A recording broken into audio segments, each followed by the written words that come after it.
कहे कि अगर वसी विरार में कहीं बिजली कटती है तो कटी रहेगी, वो बनेगा नहीं। ये तो नहीं बनेगा क्योंकि सारे इंजीनियर, सारे स्टाफ, सारे लाइनमैन, सारे आईटी सब लोग हम लोग आज एक हैं। तो आज जो बिजली हम लोग गवर्नमेंट वाले आपको 4 रुपए प्रति यूनिट दी जा रही है, वो कल को आपको 10-15 इस पर किसी का भी रोक नहीं होगा।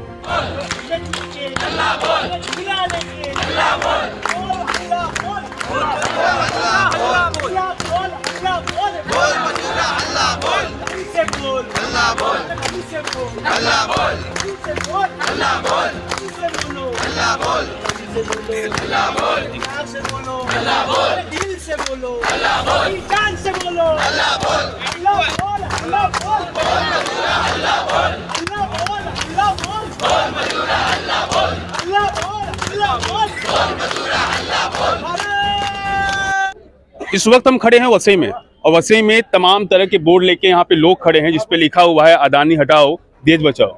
आओ हम संघर्ष करें और निजीकरण को दूर भगाएं। ये जो आप चेहरे देख रहे हैं, ये कोई आम चेहरे नहीं हैं, बिजली विभाग के अधिकारी हैं।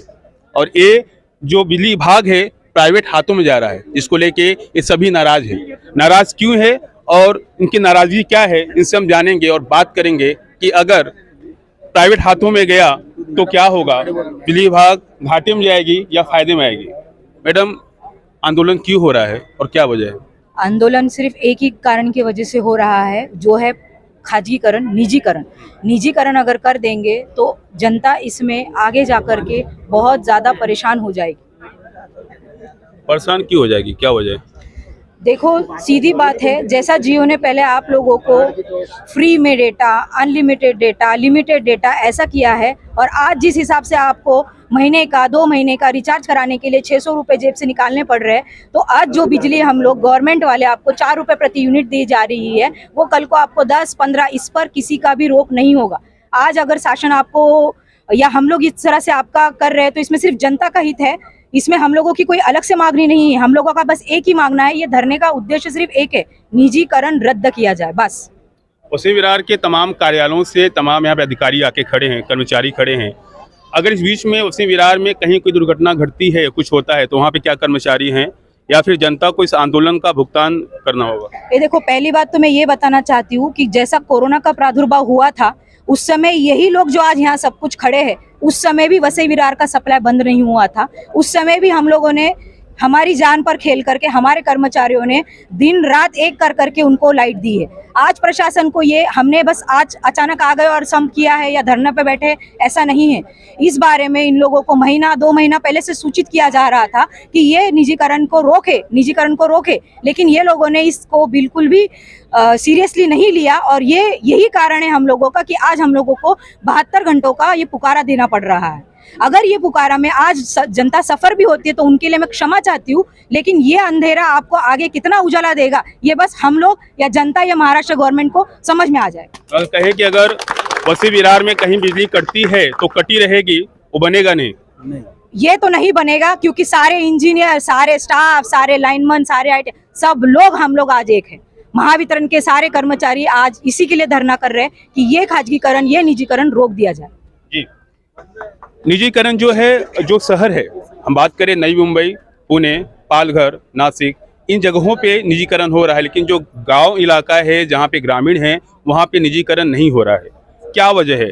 क्या अडानी के हाथ में जो गया है राज्य, उन राज्यों में, उन जिलों में जहां पे फायदे आते हैं, जहां पे मुनाफा होता है, सिर्फ वही हाथ में ले रहे हैं, या फिर जहां पे घाटा होता है उन करके देते हैं, उन जगहों पे नहीं दिया जा रहा है? सर, क्या वजह है, मुझे आप बताइए कि जिन जगहों पे ज़्यादा मुनाफा है वहाँ अडानी आए हैं और जहाँ पे मुनाफा नहीं है वहाँ पे नहीं आए हैं, क्या वजह है? क्योंकि कोई भी उद्योग अगर प्राइवेट सेक्टर अगर किसी भी सरकारी क्षेत्र में जब प्रवेश करता है तो वो सिर्फ उसका एक ही उद्देश्य होता है, प्रॉफिट कमाना, ना कि सेवा करना। आज यह बिजली कंपनी लोगों की सेवा कर रही है। अगर यह सेक्टर अगर प्राइवेट सेक्टर को दे दिया जाए तो उस समय जो बिजली का दर इतनी रफ्तार से बढ़ना चालू हो जाएगा कि उस समय जो सामान्य जनता है, जो कमजोर जनता है या जो ग्रामीण क्षेत्र की जनता है, वो बिल ही नहीं भर पाएंगी। आज हमने आज हर गांव, हर कोने कोने पर हमने बिजली पहुंचाने का काम आज इस कंपनी के माध्यम से हुआ है। लेकिन अदानी वो जो लॉस वाले एरिया है वो बिल्कुल नहीं लेगा, क्योंकि वो प्रॉफिट कमाना है, उसको सेवा करने का ये उद्देश्य ही नहीं है। अगर जिसको प्रॉफिट कमाने का है तो वो प्रॉफिट वाला ही सेक्टर लेगा। और आज जो सेक्टर के बारे में वो समांतर परवाना के लिए जिन्होंने अर्जी किया है वो प्रॉफिट का ही सेक्टर है। हमारा यही निवेदन कि ये जनता का मालकाना हक का ये कंपनी है और इसको ऐसा ही आबादित रखा जाए, इसको सामाजिक ही रखा जाए, इसको खाजगीकरण या निजीकरण इसके बारे में इसको नहीं दिया जाए। जी सर, मैं पूछना चाहूँगा आपसे, जैसे कि BSNL पहले शुरू में आया था, उसके बाद जितने प्राइवेट कंपनियां शुरू हो गई, आखिरकार में BSNL घाटे में गया और लगभग बंद होने के कारण भी बंद हो गया है। उसी तरह से जब अडानी खातों में जाएगा, क्योंकि जहाँ जहाँ से प्रॉफिट आ रहा है वहाँ पे अडानी है, जहाँ पे प्रॉफिट नहीं है वहाँ पे अडानी नहीं है, तो जो प्रॉफिट और लॉस कवरेज हो रहा था, जहाँ पे लॉस था और जहाँ प्रॉफिट था उसकी तरह से मिला के चल रहा था, लेकिन अब ऐसा नहीं होगा। उसके बाद क्या होगा? क्या फिर से बंद के कार पे जाएगा या फिर क्या करेंगे? इस बारे में मैं बोलना चाहूँगा कि यह पहली बार नहीं हुआ है। इसके पहले औरंगाबाद, नागपुर ये क्षेत्र प्राइवेट को दे चुके हैं ये लोग। यह क्षेत्र देने के बाद में जब वो कंपनियां भाग गई, उसके ऊपर किसी प्रकार की कोई कार्रवाई नहीं की गई, जनता को उसके हाल पे छोड़ के चली गई। उस समय जबरदस्ती वापस ये सब क्षेत्रों को वापस महावितरण को अपने कब्जे में लेना पड़ा और उनको सेवा देना पड़ा, और आज भी सेवा चल रही है।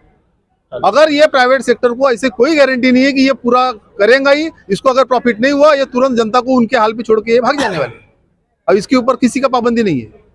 जी, इसके पीछे कौन है? जो भी हो रहा है अडानी खात में जा रहा है, के पीछे कौन है, आपको क्या लगता है? इसके पीछे प्रशासन है, सरकार है।